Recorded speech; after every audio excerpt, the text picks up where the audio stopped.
It's a very, very warm welcome along to beautiful Sebring, Florida, as we kick off the 2024 Porsche Carrera Cup North America season with two fabulous events, with a field that is stacked with, well, just talent, to be quite honest. Three classes as ever, and a huge and expectant and knowledgeable sports car racing crowd.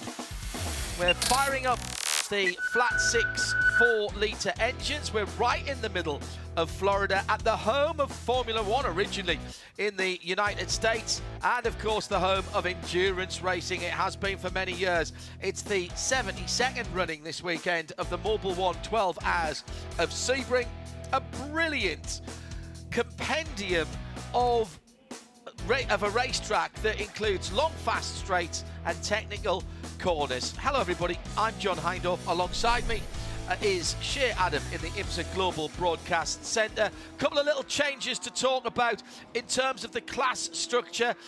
It hasn't really affected anything. It's just been clarified, and we've got one new name, Shea, for 2024. We do. We still have the Pro category, which is for drivers who are under the age of 35 as of January 1st, 2024. If you're between the ages of 35 and 55, you are in Pro-Am, so nothing's changed as of there. But if you are a driver who was previously categorized as AM, you are now a Jedi Master. It is the Masters class for drivers who are over the age of 55 as of the beginning of this year. And we have a very healthy grid of 10 Masters cars. All of the cars are identical. It is the drivers who designate where they go. Those are mandated classes. If you are one of the Masters and you want to go into Pro-Am, that's fine. If you're one of the Pro-Ams and you want to go into Pro, that's fine. If you're one of the young pros and you want to go into Masters, computer says no, denied. That's not going to happen. Let's take a quick look at the rundown on the Porsche Carrera Cup North America starting grid. We've got 40 minutes on the clock. As usual, making this one of the longest races in Porsche Carrera Cup around the world. Earlier on in qualifying, Chris Palomo captured the Masters pole position in a very creditable 23rd position overall, with Matt Holcomb in the 55 ACI Motorsports car in second, and John Getz for Kelly Moss in third. In Pro-Am, how about Alan Metney for Kelly Moss, snagging a time that puts him just outside the top 10 of the pros, ahead of Marco Cironi in ACI Motorsports number 84 in second, and James Sofronas for GMG Racing in third. Lots of new liveries to get used to. We'll talk you through those as we go through the race itself. So let's have a look at the top 5 rows, which are all pro classes. On the outside of row number 5, position 10, Jimmy Liebert for ACI Motorsports led the early session in free practice. First time he's led and had his name on top of the timing and scoring. He's got Yves Boltas for MDK Motorsports in the 15 car for company. One row further ahead on the outside of row 4, Michael Cooper for Baby Bull Racing. New team to the championship, and we'll talk about some more new teams through the course of this race. JDX have Zach Vanier in position number 7 in the number 9 car. McCann Racing's Michael McCann is on the outside of row 3, and he's got Colin Kaminsky for Top Racing Performance in the 77 alongside him. Front 4 cars has Alex Sedgwick back for a second go, the young man from the UK. JDX Racing number 98 PT Autosports on the side of that car, and he's got Ryan Yardley for Top Racing Performance on his inside. And then on the front row of the grid, what a battle in performance and in qualifying from Gus Barton, who captured second place. Gus Burton for MDK, the number 20, and Loek Hartog for Kelly Moss swapped the poles between them as they went through the session, which also set the positions for the second race. So Hartog on pole from Gus Burton on the outside of that first row. Few new teams to talk about, Shea, as we mentioned, as they're behind the Porsche safety car on the run down to the final corner. There are a lot of teams coming in to try and take on the might of the teams such as JDX, MDK Motorsports, and Kelly Moss, who have dominated the championship in one form or another for about the last decade. two things very quickly. My apologies, a correction. The Masters class is 50 and up, so they've actually lowered the bar a little bit. And happy belated birthday to Volker. It was his birthday yesterday, and he's the man in charge of everything. So, Volker Holzmeier, happy birthday to you, my friend. Yeah, he's done a lot of work. Look at the amount of cars on the grid that'll tell you what's happened. There's been a couple of little management changes in Porsche Carrera Cup North America, but everyone at Porsche Motorsport North America, based in Atlanta, have done a cracking job over the close season to assemble a record equaling 40 cars on the grid. Very nearly had 41, but not quite. And I'll take this 40 that we've got. Very impressive field, being led by Loek Hartog then for Kelly Moss, MDK, top JDX, top McCann, JDX, Baby Bull, MDX, ACI in the top 10. And they're all pro cars. And remember, they do line up as they qualified. There's no class split here. 40 minutes on the clock. The green flag is in the air. And we go racing for the 2024 Porsche Carrera Cup North America season. What a sight and sound. Virtually under our feet in the Global Broadcast Centre through turn one for the first time of asking, and everyone playing nicely at the moment. But what a jump to the lead for the car that was sitting where? How far back? Well, it was a jump start, I believe. Actually, it was changing lanes for Jimmy Libra. We were praising him starting at the back of the top 10, but he did change lanes before getting to the start-finish line. Race Control will be taking a look at that as spearing off to the left at the exit of turn 5 into the tires under the bridge is Alan Metney, the number 99, the pole sitter in the Pro-Am class and former series champion. He's done very well not to come back into the full field there. The car has got damage to the front of that car. It's all right at the back, but he's got damage underneath. We stay green at the moment as the teams rush down towards the hairpin at turn 7. And Jordan Wallace, another one of our Pro-Am cars. Oh my goodness. And that he car's now high-centered. beached. He's beached that car. Now there's damage to the right front of that car anyway, but in trying to get back onto the circuit, the number 23 for Kelly Moss Racing has, in almost sort of the spiderweb pattern, has got stuck. Oh, and I think he's going to get that going, but I think when he comes back on, we'll see that the right front is not pointing where it should do. So was he involved then with Alan Metney, who's just gone straight on at the hairpin? And I think there's fluid leaking from Alan's car. Those are two Kelly Moss cars, too. Correct. Oh, goodness. Not a great start for that team. Well, it was a great start out front as Loek Hartog is driving away from the field. We are still green. And now Gus Burton has been passed for second by Ryan Yardley, a man who really came into form at the end of last year. He's picking up right where he left off. Yeah, that is the top car that's gone through the 78 into second place. We stay green for the moment. And I think it'll depend if we get those cars moving. It's a good jump away for Loek Hartog, who rocketed as if fired from a steam, catapult from his pole position, 1.3 seconds ahead of Ryan Yardley in second, Gus Burton in third, Sedgwick holds on to fourth, Kaminsky fifth, Cooper, Vanier, Libre, Angel Benitez for FMS Motorsport, then Yves Bolters, Dan Clark to 11th, and James Sofronas leads now in Pro-Am. Speaking of picking up where he left off, James Sofronas running 2 races last year. They happened to be the 2 that corresponded with Rennsport, and he won both of them. Now, was Sofronas just giving a little push there to Alan Metney? It was close, but there was a big touch, I think, for the 23 car when that went around. Yes. He has continued. In fact, both of those cars have continued, is what we're hearing. So we stay green. 99 has gone off again at turn 10. I think Alan's got braking problems on that car. I think the car that was involved with Jordan Wallace was purple, green, and black, in which case it would be Kenton King of MDK Motorsport. I'll need to see another shot of it before I convict him of being guilty of any crime, but that's what the initial gut response says. We stay in green, and they've passed where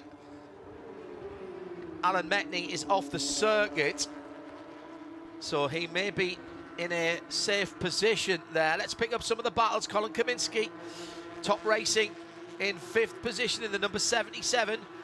Comes through with the red, white and blue car onto the middle of the back straight now, leading the second group of cars, and he's under pressure from Michael Cooper for Baby Bull in the purpley pink coloured car behind him. The number 9 is Zach Vanier in JDX in the black and white machine. And Zach is actually a driver we're going to have to keep an eye on, because he's been racing in Canada and he's been tutored, if you will, by Zachary Robichon, a guy who knows very well how to do well in these championships. So Zachary Vanier, not at the front of the field yet, but I guarantee you by the end of the season he will be.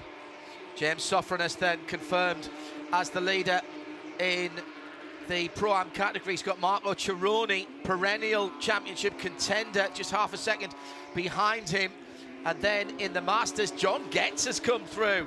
John races better than he qualifies by his own admission. He loves racing, and he's got past Matt Holcomb and Richard Edge. Edge in second, Holcomb in 3rd position. But why is Mark Kwame, excuse me, let me try that again, not speaking to Dolphins, why is Mark Kwame all the way down in 8th in the Masters class when he is somebody who's won the championship twice? Yeah, and what happened to Chris Palomo, who was our pole sitter? Exactly. He's down in 4th in that category. All questions that we will try and answer for you in the next 35 minutes. Great battle in at the top 4.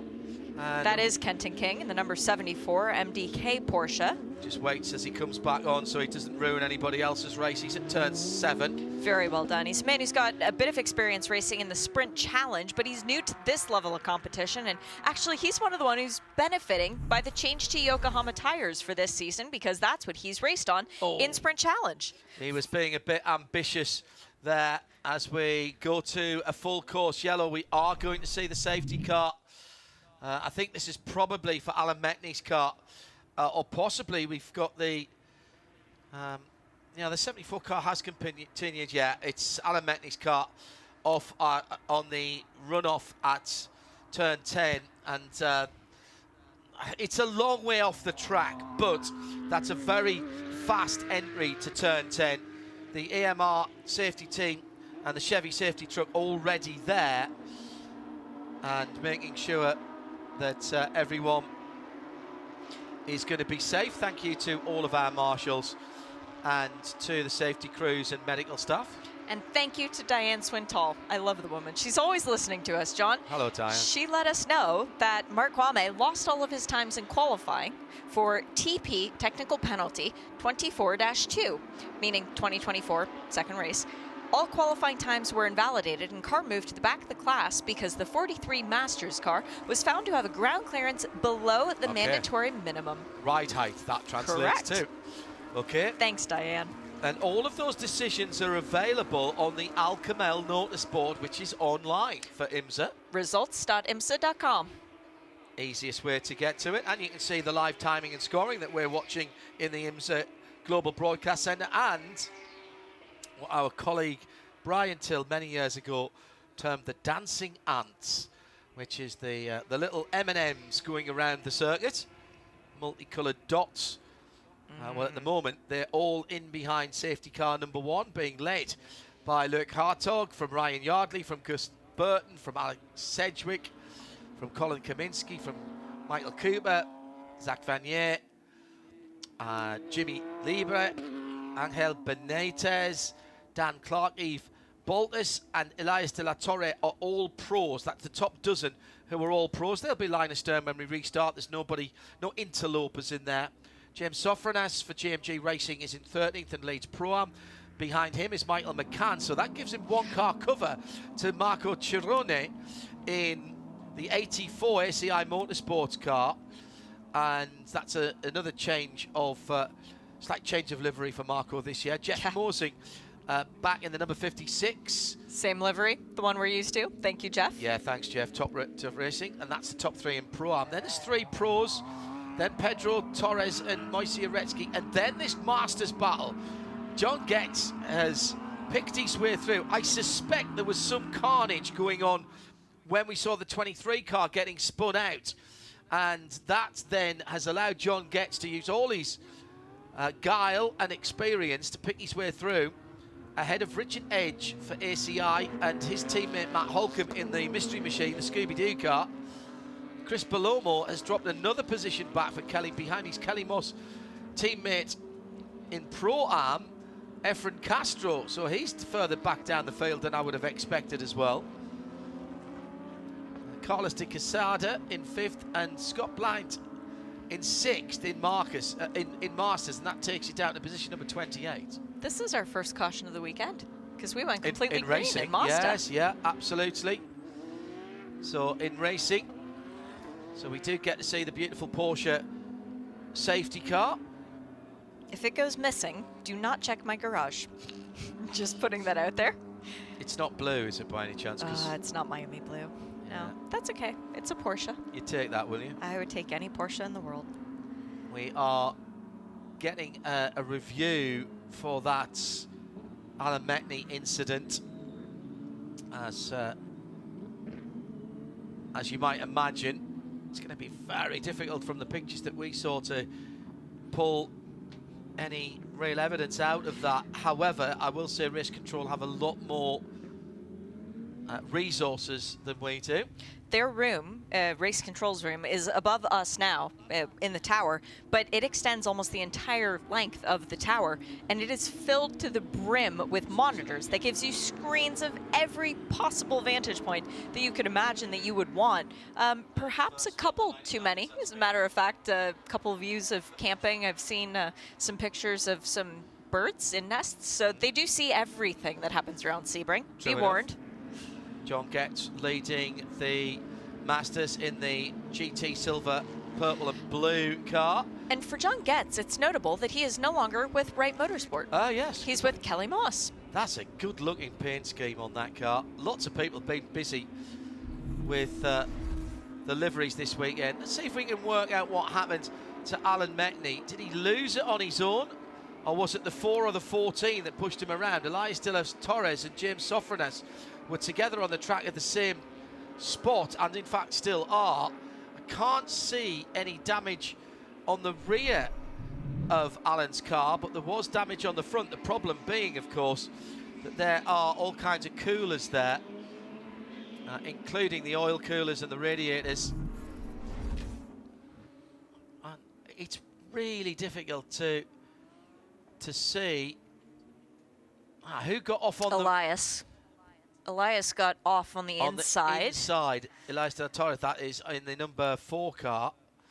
He dropped a Michelin tyre off coming out of 4, and that put him squirrely. Meantime, further up the field, and a moment or two later, I think that was Kenton King. Yeah, but was the contact, or was he just avoiding it? And again, that's very difficult to see from that. I'm not sure I could convict from that, to be honest. You wouldn't want to be one of the adjudicators right now on the evidence that you have. And then King just too deep offline braking at turn 7 and doing a bit of drifting through the grass at turn 7. He got that car going again. The car looks great. It does look good in the purple and yellow. The first 2 incidents, well, Alan Metni hit the wall hard enough that we've got to have the Komatsu front loader in there, telly loader in there to straighten up the concrete blocks. So I'm not surprised he hasn't been able to continue with that car. And that car is on its way back to the paddock. He's got till tomorrow to get that fixed. The first 2 incidents, if I'm looking at that, and if that's NFL and I get penalised, I am throwing in the challenge flag on that, because from what we saw there, that's a tough call to make for anybody. Who do we realise watch? It's baseball season right now, or the start thereof. And NBA and hockey. Yeah. Yeah. Everything but NFL. There is no other hockey. It's just hockey. We've got Ryan Yardley, who manhandled his way up to 2nd before that caution came out. Very well. Switched his tires on well. Very impressive driving so far. So for the driver, the number 78, he's somebody we need to keep an eye on the restart. In the TCS-sponsored car.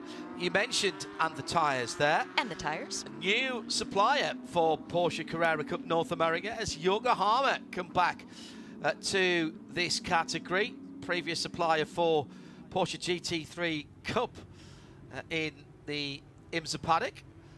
And the conversations, I don't think, ever stopped in the relationship and the partnership.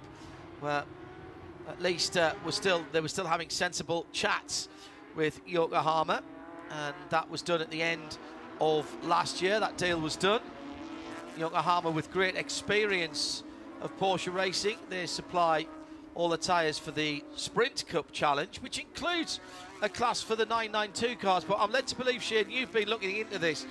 The tyre construction and compound for Carrera Cup North America is slightly different from what they have in Sprint Cup. Yes, yeah, that's what I was told by the teams. But the biggest difference is that the springs are different between the two different championships. So even if you happen to have a 992, just lying around, just happen, you find it under a couch cushion, you go and you run it in the Sprint Championship, they mandate a lot of different things than we do in Carrera Cup North America. Okay, I see. So they're running different spring rates here, which will obviously work the tyres differently. Right, that will work the tyres differently, and therefore you probably want a different sidewall or a different construction for the Yokohamas. And being the first weekend, they've given each of the cars 5 tires. Not 5 tires, 5 sets of tires across the course of the weekend. 2 more sets than you would normally get. 2 more than normal. And this is only for this weekend. So next time you go to the racetrack, please read the rule book and recognize you're getting 3 sets of tires, not 5.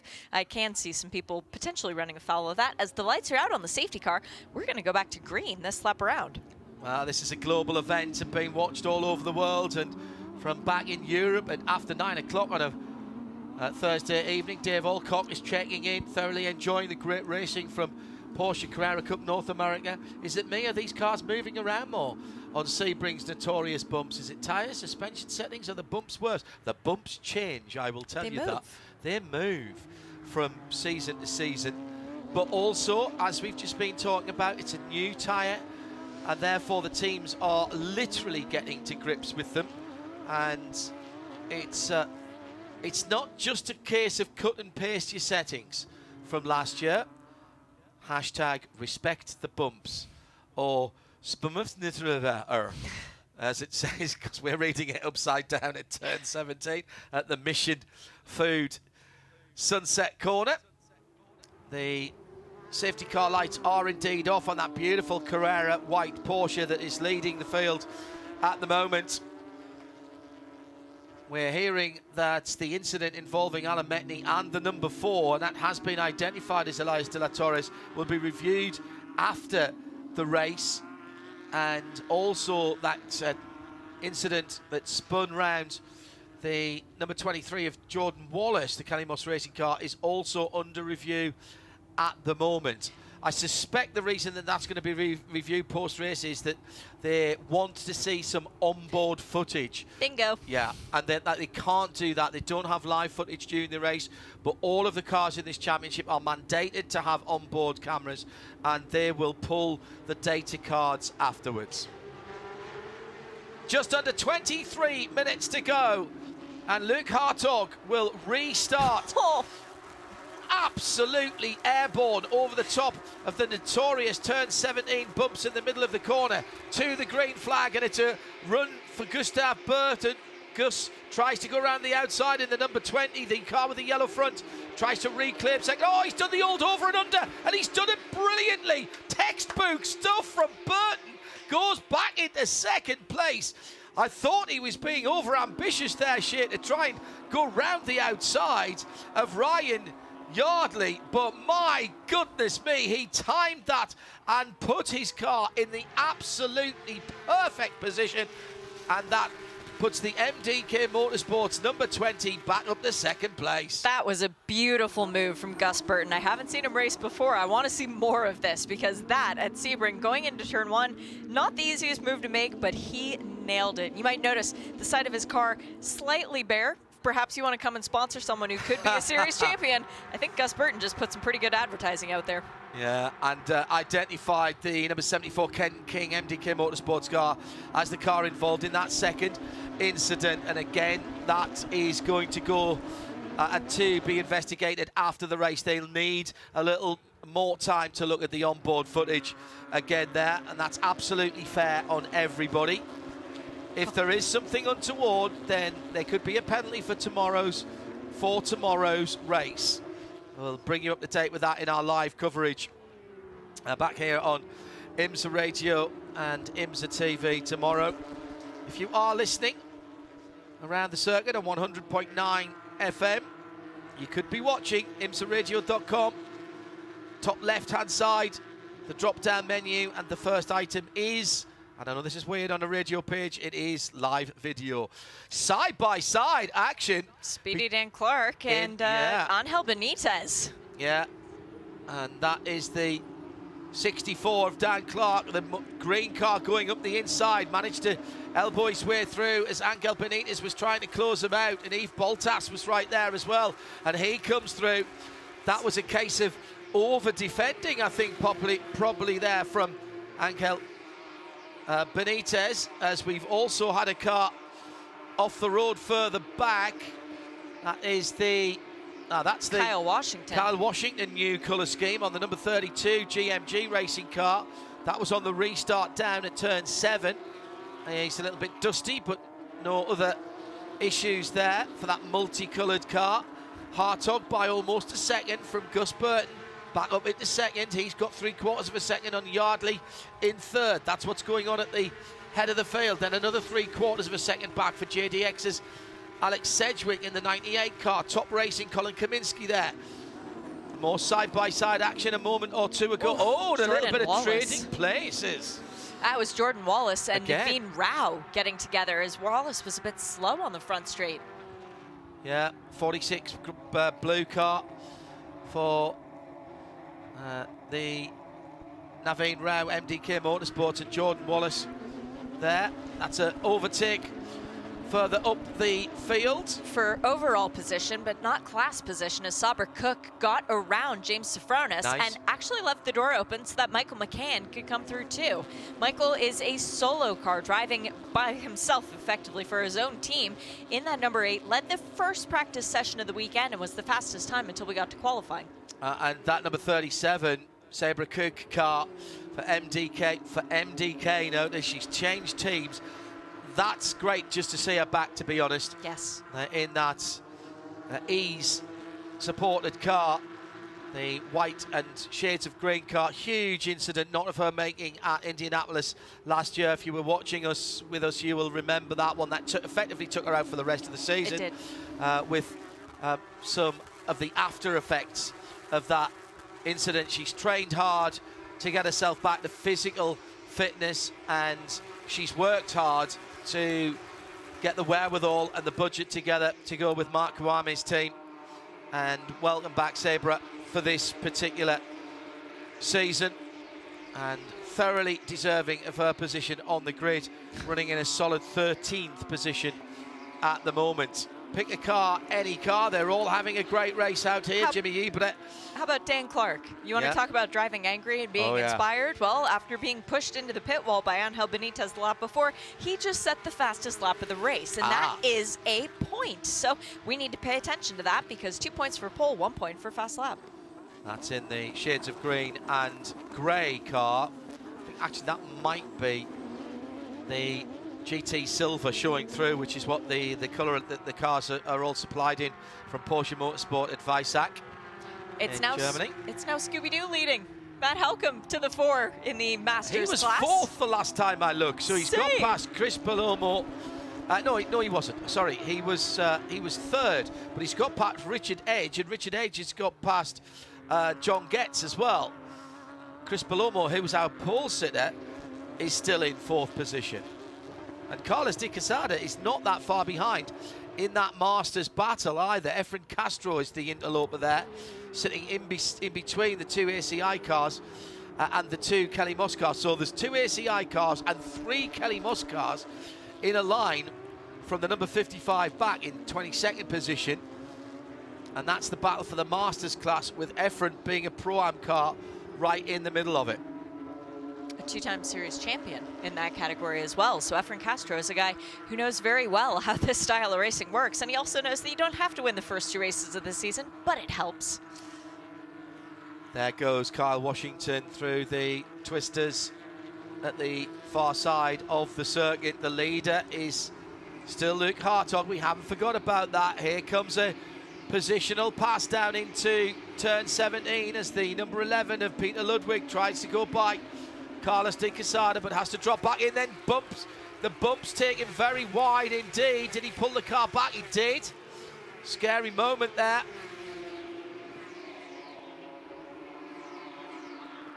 Matt Holcomb is absolutely on fire at the moment. He's just gone past Jake Pedersen and up into 21st, holds the lead for Masters in that number 55 with his dog on the front. Zane.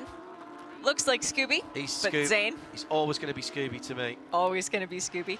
I think we've answered the question of did Matt Holcomb have his Scooby snacks this morning? Oh, yes. Yeah. Yes, yeah. Notice that car in the Mystery Machine van colours from the Hanna-Barbera cartoon. If you're of a certain age, you will instantly recognise that. Got a bit of hippie Porsche kind of styling on that, but he's gone satin with those colours this year. Brought them right up to date. Love it. That is a car that most kids would want. Oh, straight away. Love it. I'll take the 43rd model of that. Thank you very much indeed. He's leading the Masters class, as we say. Efren Castro's gone past Richard Edge. John Getz is still third in that category with Chris Belomo at the front of the field.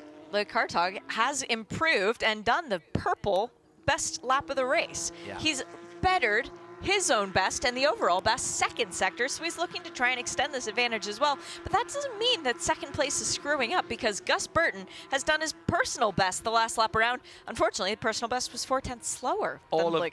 All of a sudden, everybody's finding some performance. I would say that out of the top 20, more than half of the top 20, probably about 14 or 15 of the top 20 have put in their own personal best times last time around. Challenge for position, the red number 8 going down the inside. That's Michael McCann on Sabre Kirk. Sabre gives him room on the inside. That's good racecraft from both of them. They'll come out to turn 17 side by side. Now Sabre can hold on to this on the inside. She gets the best entry into turn 1, but then there's the opportunity for the red number 8 to cut back underneath the rear wing, but Sabre stands him up in the middle of the corner. That's really good driving. McCann goes to the inside. Sabre tries to counter. Just did enough there. Pulled back onto the racing line into turn 3. Solid defence from Sabre there as Michael McCann is looking very racy, and that is a battle for position in Pro with Sabre in 13th and Michael McCann in 14th. I am so pleased to see Sabre racing this hard after that big of a crash, because she is showing no fear. This is not just about physical fitness, it's about a state of mind. And this is her first race back in the cars that she had that big season-ending incident with at Indianapolis in the last third of last year. Got cleared to drive in the off-season. She's worked really hard. It was a concussion injury, which is very, very difficult to detect and to treat. There's no roadmap to treatment. There is not, and it's very difficult to detect. It's all about how you feel in yourself, and Sabre was very honest with herself and with the medics. She really did want to race, but took all the advice she was given. Read had a long chat with her actually the end of last season. She read a huge amount of literature. She's doing a great job holding on to 13th position at the moment with the red car with the striped roof sitting in behind. That is Michael McCann running for McCann Racing. Not one of the glory teams, not one of the glitter teams. This is Michael's own operation. Behind them, cracking battle going on for the Pro-Am lead as Jay Sofranes in the blue and yellow car is now under pressure from Marco Cironi in the Pro-Am battle. Marco coming to life in the last dozen minutes of this race. Will have saved some tyre performance as Cironi jumps out to the driver's left, turn 1. Sits back in, on a spin at the final corner. Moise Uretsky. Oh, Moise will not be happy with that in his new colour scheme, pink and white. Four-way flashes going on. That is an automatic response from the car, and they're clear once the car is happy that you're going in the right direction. Now, did he jump or was he pushed? I suspect this is a bump-related incident. Ah, but Jake Pedersen. It's a bump-related incident from behind with Jake Pedersen. The car already unsettled on the undulations, but it was a touch from Pedersen in the Raiden Racing, number 85, that sent Moisey around. I think that'll be looked at as well. Oh, yes. Incident responsibility. Mark Kvame. Mark Kvame with the number 45. Scott Blind. Well, that one was from earlier on, and that will be a 10-second penalty. That will be added to his race time at the end of the race. And that is going to make it a not stellar start. We talked about Marco Cironi looking at potentially leading Pro-Am and then effectively going on to try and win the class. He's raced at Sebring the last 2 seasons in this championship. Best finish 2nd. He's also been 4th, 6th, and 10th. Yeah. So Marco Cironi is looking for a bit of redemption also in his return to this championship after the crash at Indy. Yeah, he was the other side of that. Nothing malicious, by the way, in that it was a mistake, and Marco knows that. But he got the car in the grass, and then it was out of control. He was a passenger, and unfortunately, Sabra was just the car in the way. She was turning in to the corner, completely oblivious. And we talk about this being a game of inches, a sport of inches here. If she'd been half a second quicker or half a second slower to that point on the racetrack, the accident would not have happened, as simple as that. But those things you are not in control of. But nice to see both of those drivers back, and there is no animosity between them either, we should say that as well. Gus Burton last time around was a 10th quicker than Loek Hartog. Battle for 5th position down at the hairpin at turn 7. Colin Kaminsky holds it at the moment for Top Racing. Michael Cooper, Zach Vanier, Dan Clark up to 8th position now, the number 64 car, and they're all battling behind. Colin Kaminsky's experience comes from the open wheel ladder. He spent time in USF 2000, Indy Pro 2000, Indy NXT. Now he's here, and he's got Michael Cooper all over his tail, a guy who's been racing in this series a couple of years now, and oh, by the way, has won 5 SRO championships, used to be a factory driver for a different manufacturer, and oh, he has a Rolex from winning the 24 Hours of Daytona too. Welcome to IMSA, Colin Kaminsky. Yes, and you're battling, by the way, for 5th position. This is not the battle for the lead. This is the quality that we are talking about for the front of the field at Porsche Carrera Cup North America. Penalty has been issued for Jake Pedersen. Incident responsibility with Moisey Uretsky. Drive-through. Now, I always say I would never like to be in race control. Honestly, that is not the most difficult decision they will ever have to make. And with no disrespect at all to race control, we love them all dearly.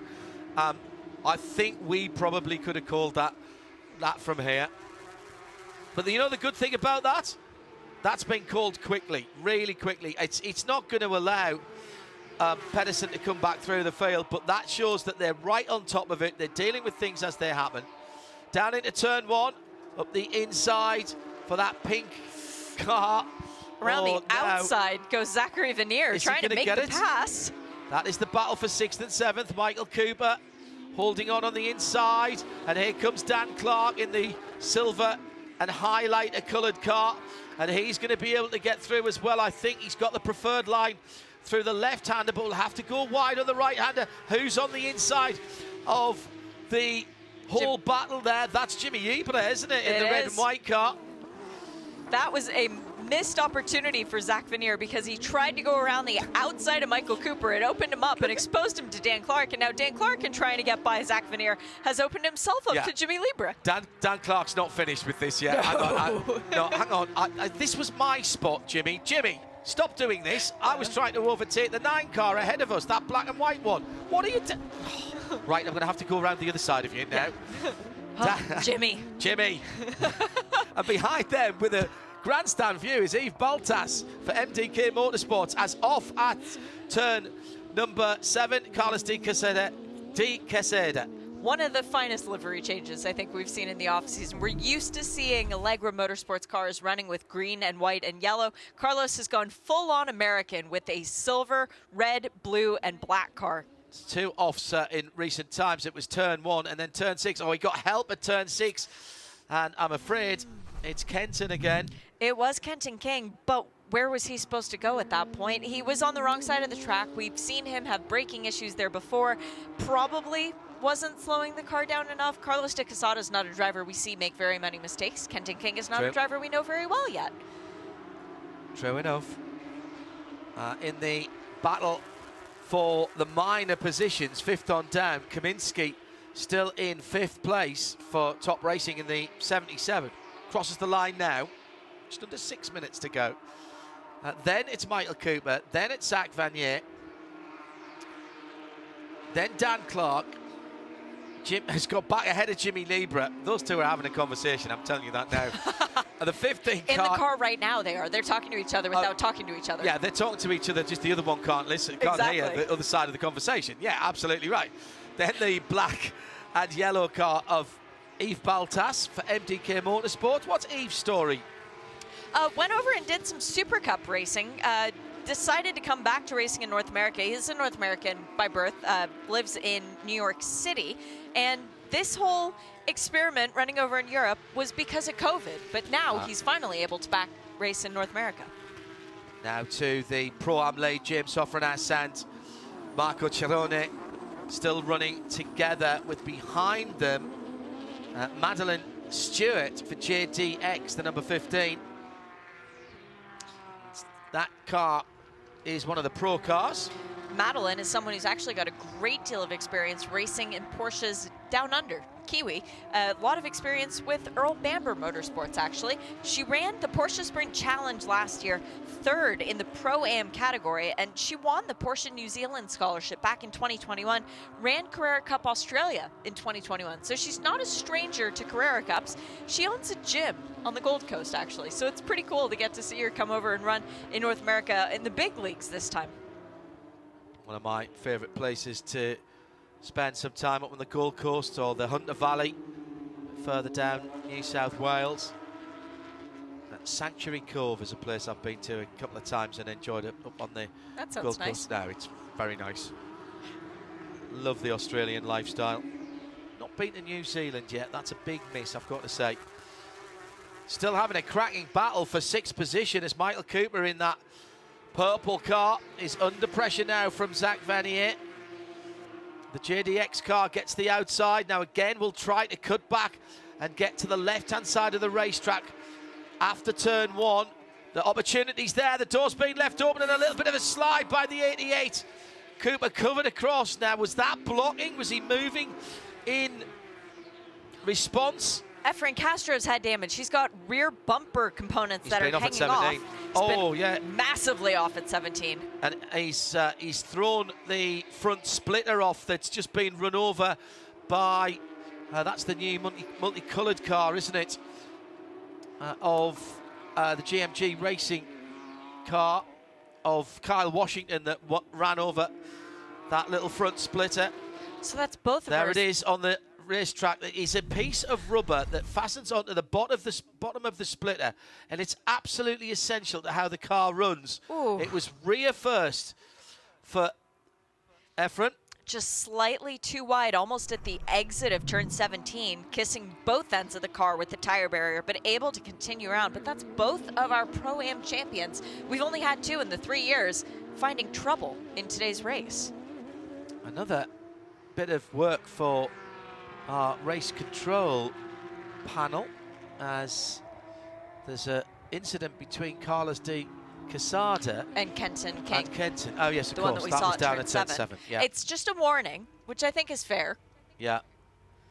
And that was for Carlos. The battle for the lead is shrinking, John. Yeah, down to 1.4 seconds as Loek Hartog maybe just with 2 to go. He'll get the white flag next time around. And Efren Castro off the track once again does not have the downforce levels that he would be expecting. the car is completely unbalanced with that little piece. Oh, is there something on the track? Because there's another car gone off there. That is the number 91, the red, white, Javier and black Ripple. car. As the white flag is out for our leader. Well, there's a certain symmetry, a new season, new cars, and we are hearing fluid on the track. It's turn 10. Was it turn 10 or turn 13? Maybe both, actually, because there's been spins for Carlos for the 65 car at both of those. Efren Castro, excuse me. So a new season, a lot of new teams, some new competitors, but there's a certain symmetry in that a Kelly Moss racing team in the Racing for Children's colour is at the front of the pack. Are we seeing the script of the season being written already as Loek Hartog, Kelly Moss keep finding these young drivers? Victoria and Andy working so hard with the rest of the team. Battles going on down the field. Ford Pro-Am down at the hairpin at turn 7. The blue and yellow car leads for James Sofronas. Marco Cironi wants this win here. He does, and this is the battle for the less young drivers, but they're still young at heart, as James Sofronas, with the special Mobil 1 livery on his GMG Porsche, wants to get the first win for them this weekend. But Marco Cironi wants the fairy tale of his return to come back and complete this win, finally, at Sebring. He's never done it here before. The gold decals for Mobil 1, 50th anniversary for the first all-synthetic motor oil. On the Ullman Straight, the gap has reduced. It's just over 1 second, but this has been a display of confidence, a display of speed, and clearly a display that is setting the tone for the season. Even now, we've seen this before with the cars in these colours. Kelly Moss wins again, and Loek Hartog opens his account in the 2024 Porsche Carrera Cup North America with just on a second, but a second was enough. That's all he had to do. Gus Burton second, Ryan Yardley third. Will we see those three battling all year? I suspect so. In the categories, here comes the battle through turn 17 for Pro-Am. James Sofronas has held this position for a while, and he will take it ahead of Marco Cironi. And again, I suspect we'll see these two drivers battling through the season, with the Masters cars coming through behind. Matt Holcomb gets it ahead of a recovering Chris Palomo, who started in pole, dropped to fourth, finishes second. Richard Egg in third, by the way, in Masters. And at the line, Pedro Torres got ahead of Jeff Mosing for third in the Pro-Am class. So at the very last exit of turn 17, that's where the speed changed, and Mosing dropping down to fourth. Yeah, by half a second. Quick little bit of math. It's easy. Loek Hartog leads the way of the championship because he swept everything. The win, the fastest lap, and the pole position. That is the perfect trifecta. The full house, as it's sometimes called. 28 points. 28 points. Absolutely brilliant stuff. Now, on the last lap, a couple of spins for that number 65. It already had some damage. And I suspect that after the contact at turn 17 was dropping oil, might have spun on his own oil, actually. It's not unusual for Porsches to do that. My goodness, that was a scary moment as the second car came in with Javier Ripple for the FMS Motorsport machine. That all went on behind the winners. Congratulations to Matt Holcomb, who snags the first Masters top step of the podium for ACI Motorsports. In the pro category, Hartog, Burton and Yardley. Watch out for Alex Sedgwick and Colin Kaminsky as well. Michael Cooper fought hard for 6th position ahead of Zach Vanier. Dan Clark well inside the top 10 ahead of Yves Boltras, and Jimmy Lieber making up the top 10. As we go further through in the Pro-Am positions, James Sofronas in 15th ahead of Marco Cironi, and Pedro Torres nicks it in the run to the line ahead of Jeff Mosing for the 3rd spot on the Pro-Am podium. And the Masters class leader on inside the top 20 at 20. That was Matt Holcomb ahead of Chris Palomo in 21st and Richard Egg Jin 22nd. John gets relegated back down to 4th position. Problems for some big names and some experience here. Tom Balamis, Carlos de Quesada and Alan Metney, the biggest of the big names. A championship contender, we would say, for sure in that number 99 car in Pro-Am. Finishes stone last after heading into the wall just after the bridge. Well, what a way to get things underway for the Porsche Carrera Cup North America for 2024. 40 cars started, 39 finished, and we'll do it all again tomorrow. Congratulations to all of our class winners, and particularly to Loek Hartog and to Kelly Moss, who start 2024 exactly as they finished 2023 by winning